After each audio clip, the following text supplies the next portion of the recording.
Franny K. Stein, math scientist. Lunch walks among us. Chapter 1. Franny's house. The Stein family lived in the pretty pink house with lovely purple shutters down at the end of Daffodil Street. Everything about the house was bright and cheery. Everything, that is, except the upstairs bedroom with the tiny round window. That room belonged to Franny K. Stein, and she liked to keep it dark and spooky and creepy. Every few days, her mother would come in and redecorate Franny's bedroom with daisies and lilacs,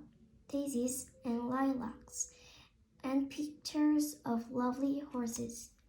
It would always look so sweet and pretty. But by the very next day, Franny would somehow manage to make it look dark and creepy and spooky again. That was how she liked it, like a dungeon, complete with giant spiders and bats. Bat? Where does she get bats? Her mother would ask when she saw Franny's room. Is there a bat store around here or something? Of course there wasn't a bat store around. The bats just kept showing up. The bats liked Franny's room, and Franny liked the bats. They're like rats with pterodactyl wings, she'd say. What's not to like? Chapter 2. Franny's room. Franny's bedroom was really something special. It has big steaming test tubes, strange bubble beakers, and a whole bunch of crackling electrical gizmos that Franny had made all by herself. Franny's room also had a giant tarantula cage, a snake house, and a tank where she raised a special breed of flying piranha. She couldn't imagine why anybody would want daisies and lilacs when they could have poison ivy and Venice flytraps. There's no comparison,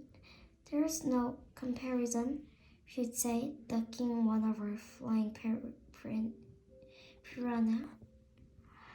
Franny thought her room was so great and so wonderful and so perfect for her that she almost never wanted to leave it.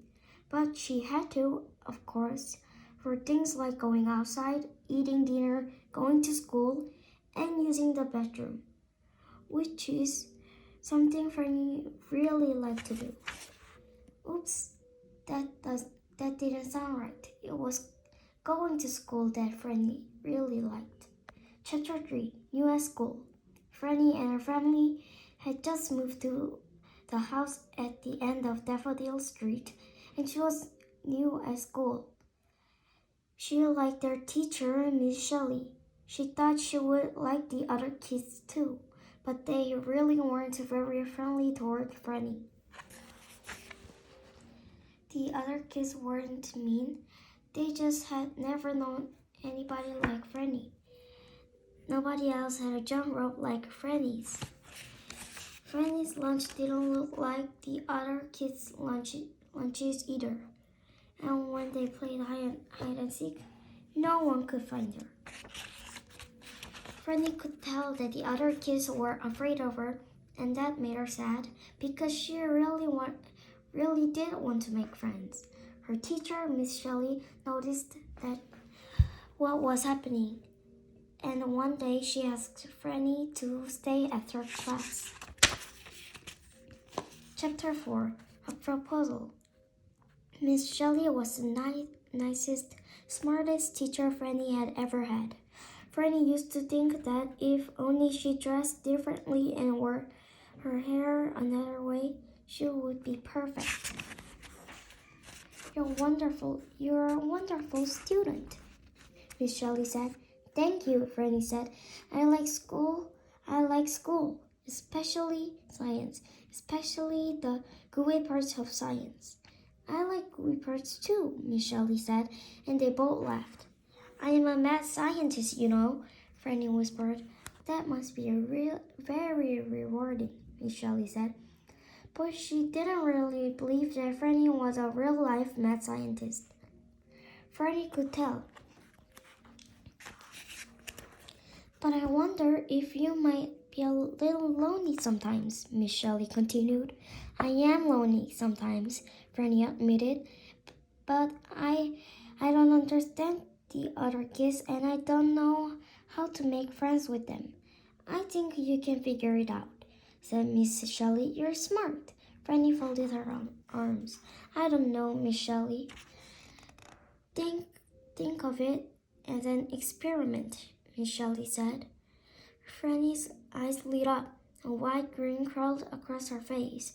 An experiment was the one thing she could not resist, and Miss Shelley knew it. The experiment, Franny pointed into the air the way mad scientists do when they think about conducting an experiment, begins tomorrow. Chapter 5. The experiment begins. The next day, Franny came to school prepared to start her experiment. Before class, she observed some of the girls playing with dolls. Franny was delighted. She knew about dolls. She loved dolls. In fact, she loved them so much that she had even made some special modifications to the ones she had at home. Trampolina, fashion doll by F.K. Stein.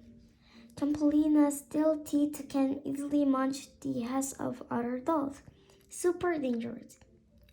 Oozette, cuddly doll by F.K. Stein. Oozette gushes sticky gunk wherever you hug her. She was just about to tell the girls how Trampolina could bite the heads off their dolls when she noticed something. Their dolls were all kind of sweet and pretty. They all had long hair and flowery dresses. Not a single one of them oozed ugh. They didn't ooze anything. Franny made a note to herself. Pretty, non-head-biting dolls, it said, and less oozing. At lunchtime, Franny sat down at a table with a bunch of kids. She was getting ready to take out her exquisitely delicious crab ravioli in pumpkin sauce when she made another observation. Peanut butter and jelly sandwiches on her left, lunch meat sandwiches on her right. As far as Franny's eyes could see was a carpet of soft white squishy sandwiches. No casseroles, no stews, no shish kebabs, just sandwiches. Is this all they ever eat? She whispered to herself, and she made another note. Squashy sandwiches, it said. Franny stuffed her lunch into the trash. During recess, the kids decided to play softball. I have a ball, one of them said, but we need a bat, another one said. A bat, Franny thought. Finally, something I understand. She reached into her backpack to get one. Just then, a little boy ran past with a baseball bat. Batter up, he shouted. Said Franny. There's more than one kind of bat. As her classmates started playing, she took out her notebook and made another note. A bat can also be a big stick you use to hit things, she wrote. After school, Franny picked up her backpack full of customized dolls and spiders and notes and bats, and headed home to analyze the data she had gathered that day. Chapter 6. Back at the lab. Back in her room, Franny looked over her note. She made some calculations and puzzled over her findings. Nice kids, she said finally. Kind of boring, but really nice. That night, Franny dreamed about how much fun it would have been to play with those girls or to trade sandwiches at lunch. Even softball looked like fun, in spite of the fact that they used the kind of bat that didn't have cute, veiny wings. Chapter 7 Making Monsters. Early the next morning, as she was getting ready for school, Franny pulled down her copy of A Treasury of Monster Making Techniques and turned to the chapter on transformations. In particular, she studied the part that explained how to transform a little girl math scientist into something else.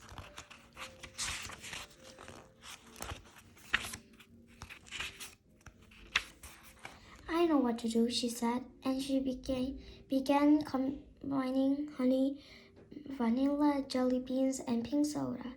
She poured the formula into a tall, pretty glass decorated with a happy sheep holding a puppy wearing diapers. Ugh, she said. How cute can you get? She put the mixture into one of her inventions and programmed in her note. The machine began to hum and shake and buzz and bake. And then finally, it blinked just like a microwave when your microwave popcorn is ready. Franny gazed at the potion. She held her nose and drank it. She ran to the mirror and watched a strange transformation take place.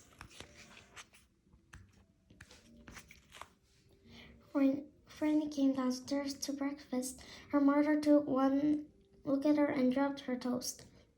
Her dad choked on his coffee. Her brother's eyes almost popped out of his head. Franny, her mother said, you look so nice. Franny did look like nice. Her hair was cute, her dress was pretty, her shoes were adorable.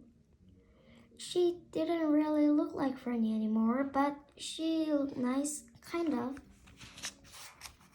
Thanks, Mom, she said. Here's a description of something I prepared for lunch. It's strange and horribly exotic, but I'd appreciate it if you could give it a try. Her mom looked at the recipe that Franny had given her. This is jelly and peanut butter between white bread slices, she said. I'm pretty sure I can make this, Franny. I've been making it for years. Excellent, Franny said, and she rubbed her hands together in a mad scientist way.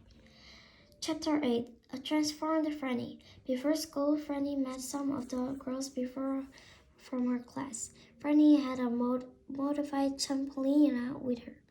The trampolina played happy music and squirted perfume and glitter and came with her own nail polish and a rainbow-colored unicorn with a long tail you could braid.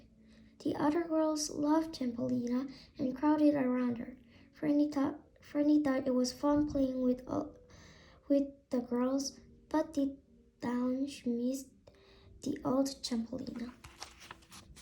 At lunchtime, Franny pulled out her PBJ sandwich. The peanut butter had been artfully smoothed, and the jelly had been applied equally from one corner to the other. The bread was so blazingly white that Franny needed sunglasses to look at it. Her mom had even trimmed the crust, and the other kids, noticing this, smiled with approval. Franny took a bite and found it to be completely, and incredibly average, uninteresting, and no big deal. She had expected so much more, but her experiment seemed to be working, so she finished the mushy sandwich.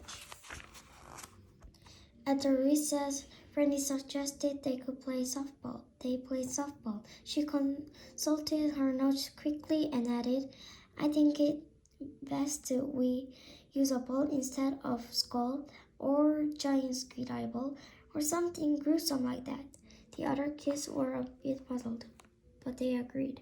Franny had fun playing with them, but deep down she knew the game would have been much more fun with a skull or giant squid eyeball. After school, the kids all said goodbye, and a few even asked her to come over to their houses and play. It was great to be asked, but Franny had to hurry straight home and analyze her day. She was happy.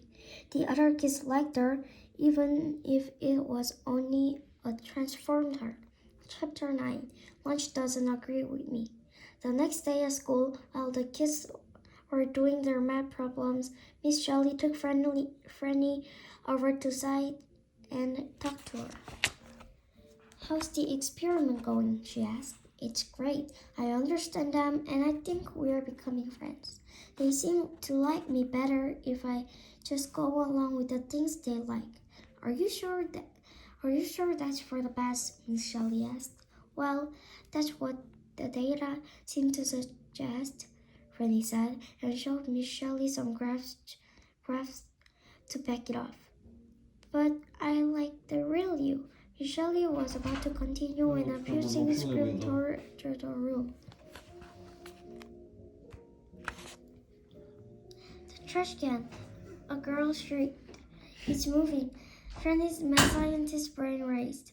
That was the trash can in which she had dumped her crab ravioli in pumpkin sauce 2 days ago. But an old lunch all by itself was not enough to start a paranormal reaction. "Who else put something in the can?" Franny asked. "I spit out my gum in there," another girl said. "I threw a pair of old gym shoes in there," another boy said. "I saw the janitor dump some trash there," another girl said. "Again," said Franny. "That was close. Well, as long as nobody put any unstable industrial waste in there, we should be fine." "Oh yeah," said one little boy. "I forgot. I put some unstable industrial waste in there." "Gadzooks!" Franny shouted. "That is the exact formula for a giant monstrous fiend." The other girls looked at her. They looked scared, not just of the mention of a great monstrous fiend, although the prospect of a giant monstrous fiend was no comfort. They were also afraid of Franny. They were looking at her the way they used to before they become her good friends. "I mean," Franny stammered, "that's what I would think if I was a weird mad scientist type little girl, which of course I'm not." They all smiled at her again. Just then, the trash can erupted like a volcano. As the smoke settled, the kids saw, for the first time, the type of giant monstrous fiend that a mad scientist type girl would have predicted. Chapter 10. That's no jack-o'-lantern. The giant monstrous fiend stood there chewing gum and breathing angrily. Its head was a pumpkin and its body looked like a crab's. It was wearing the old shoes and it was dripping with industrial waste. Franny hoped it would just jump out the window and go away. And to her surprise, the pumpkin crab monster jumped out the window and went away. Unfortunately, it grabbed Miss Shelley before it left. With a crash and a scream, the pumpkin crab monster and her teacher was gone. The kids just stood there. They didn't know how to help. A few tried crying, a few tried screaming. One tried wetting his pants, although later on he admitted he had no idea why he thought that might help. Some of Franny's new friends hugged her and shrieked, but Franny didn't shriek. Franny thought. At the window, the pumpkin crab monster was climbing the flagpole with Miss Shelley. There was no way that Miss Shelley was going to get away from that monster thing. It was holding her tight, and it was climbing higher and higher. Franny looked at her friends. She really liked them, and she was happy they liked her. She had hoped that they would always be her friends, but still she knew what she had to do. Franny reached into her backpack and pulled out a vial. It said antidote on it. Guys, she said gently, if you all get your lunches, I think I know what we might be able to do. The kids ignored her. They just ran around in little circles, getting more and more scared and confused. Guys, really, I think I know what we need. Franny spoke a little louder this time, but they still ignored her. We need a fireman, one girl said. We need a superhero, one boy said. We need dry pants, said you know who. Franny stood up, offside lining cracked. What we need, she said, is a mad scientist, which I am. She uncorked the antidote and drank it. She began to cough and sputter and spit. She fell on the ground and scrunched down in a little ball. She stood up and felt herself return to normal. Franny, the little girl mad scientist, was back. Chapter 11. It's mad scientist time. Science time. Franny looked at the kids. They looked even more afraid of her now than they ever had before. She thought about trying to be sweet or less scary, but that just wasn't going to get things done. Do as I command, she said in her most scary mad scientist voice. Go get your lunches. The kids stopped running in circles and ran to get their lunches. Mad scientists, even when they're only 4 feet tall, can be very persuasive. Put the bread in one pile and the lunch meat in another, she barked. The kids did as they were told and quickly disassembled their sandwiches. Franny was busy examining the bottom of the trash can. I think there's just enough of this unstable industrial waste left to do the trick. Franny worked fast. She told the kids exactly how to arrange the lunch meat and how to get the bread lady. They were afraid, but they did what she said, and they did it quickly. Being the only mad scientist around, she was the expert on unstable industrial waste, so she took care of them personally. Then Franny pulled a needle and thread from her backpack. This will require absolute silence, she said. The kids watched her begin stitching the lunch meat together. Franny worked quickly as the kids watched in terror, occasionally handing her additional slices of salami or bologna when she so instructed. They knew they were watching something not of this world, something that no human eyes had ever seen before, and in that moment the pants weather decided to let loose one more time. Chapter 12. Ham I Am. Finally, Franny walked solemnly across the room and washed snips of ham and smears of mustard off her hands in the sink. She sighed a deep, satisfied sigh and turned to gaze on her creation. There, standing motionless in the middle of the classroom, was a giant monster thing made entirely of glistening, delicious bologna, salami, pickled loaf, and ham. The time had come to provide this creature with the awesome power source it would need to come alive. Franny grasped its salami nose and slid 2 batteries up its nostrils. Awaken, she commanded. The creature's eyes slowly opened. It growled and looked at Franny. The kids clung to one another in fear. The flagpole, Franny ordered, and the creature began walking stiffly toward the wall. With a mighty punch, it smashed its way through and headed outside. Bread!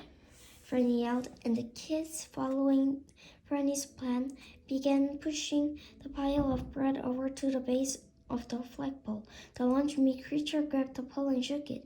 Miss Shelley screamed, and the kids gasped. Shake harder, Franny commanded.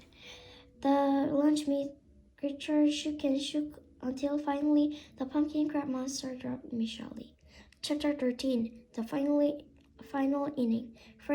Franny watched calmly as Miss Shelley fell toward the ground screaming. Then, with the loudest puff sound anybody had ever heard, Miss Shelley fell right into the big squishy pile of white bread, completely unharmed.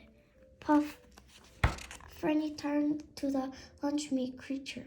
Now, my lunch meat abomination, go get that pumpkin-headed creep. The lunch meat creature grabbed the flagpole tightly and pulled its bologna-flavored sweat drip off its forehead. Finally, with a monstrous groan, the lunch meat creature ripped the flagpole right out of the ground, causing a very angry pumpkin crab monster to fall and hit the pavement with a ground-shaking crash. The pumpkin crab monster got to its feet and growled. It began stomping toward the kids. It was almost on top of them when Franny, the only kid that did not look worried, calmly whistled. Suddenly, a cloud of bats flew down from the sky and grabbed the pumpkin crab monster by the arms. "Batter up," she said. The bats flew as fast as they could with the pumpkin crab monster, and they headed right for the lunch meat creature who had the flagpole up on its shoulder. The bats dropped their burden just in time for the lunch meat creature to bring the pole around it like a giant baseball bat and connect it with the pumpkin crab monster as if it were a giant stinky softball. With a loud crack, it went hurtling off into the sky, never to be seen or heard from again. "Home run!" shouted Franny. Then Franny turned around and saw the shocked and horrified kids huddled around an equally shocked and horrified Miss Shelley. They looked more scared of her than ever. Franny had the sad, sinking feeling that she had saved the day but had lost all of her friends. Chapter 14. Easy come, easy go. I could probably take the lunch meat creature apart and make your sandwiches again, Franny offered weakly. "I'm sorry about the flagpole, Miss Shelley," Franny said, "and about the wall my lunch meat creature smashed through." "Sorry about your pants, kid," she said to the boy who had wet pants and who was now getting tired of people talking about it. The kids all just stood there trembling. They didn't say a thing. Franny turned away and walked home, sadder and lonelier than ever before. Chapter 15. Back to the Grand. The next day, Franny went to school as herself. There was no reason to pretend anymore. The kids were afraid of her and probably always would be. Worse yet, Miss Shelley was probably afraid of her now too. Franny opened the door to her classroom slowly. Suddenly, a giant cheer went up from the kids inside. "Hooray from Franny!" they yelled. "Hooray, hooray, hooray!" Franny looked around stunned. The kids were all hugging her and thanking her for saving them. "Thank you," Miss Shelley said and hugged her closest of all. Franny was shocked. She fumbled over her words. You're welcome. Your monster fixed the flagpole and the wall," Miss Shelley said, "and it did such a great job. The principal wants to hire it to work here." The lunch meat monster waved and grinned proudly. "You're the coolest, Franny," the kids shouted. "You're not afraid of me?" Franny asked. "Well, it would be hard not to be a little scared. I mean, you did make a monster out of cold cuts," one girl said. "But still, you're our friend, and that makes it all okay." "Friend," Franny said. Yeah, I am your friend, just the way I am. Just the way you are. Friends. Chapter 16. Weird, but I still like them. They didn't always like the same things, but they were all still friends after that. The other girls decided that Champolina and Uzette actually were pretty fun. and Franny learned how to enjoy an occasional peanut butter and jelly sandwich, and together figured out a way to play softball with both kinds of bats. And it was unusual friendship, but a great one. And considering how experiments often end up for mad scientists, Franny thought this one had gone pretty darn well. Bye!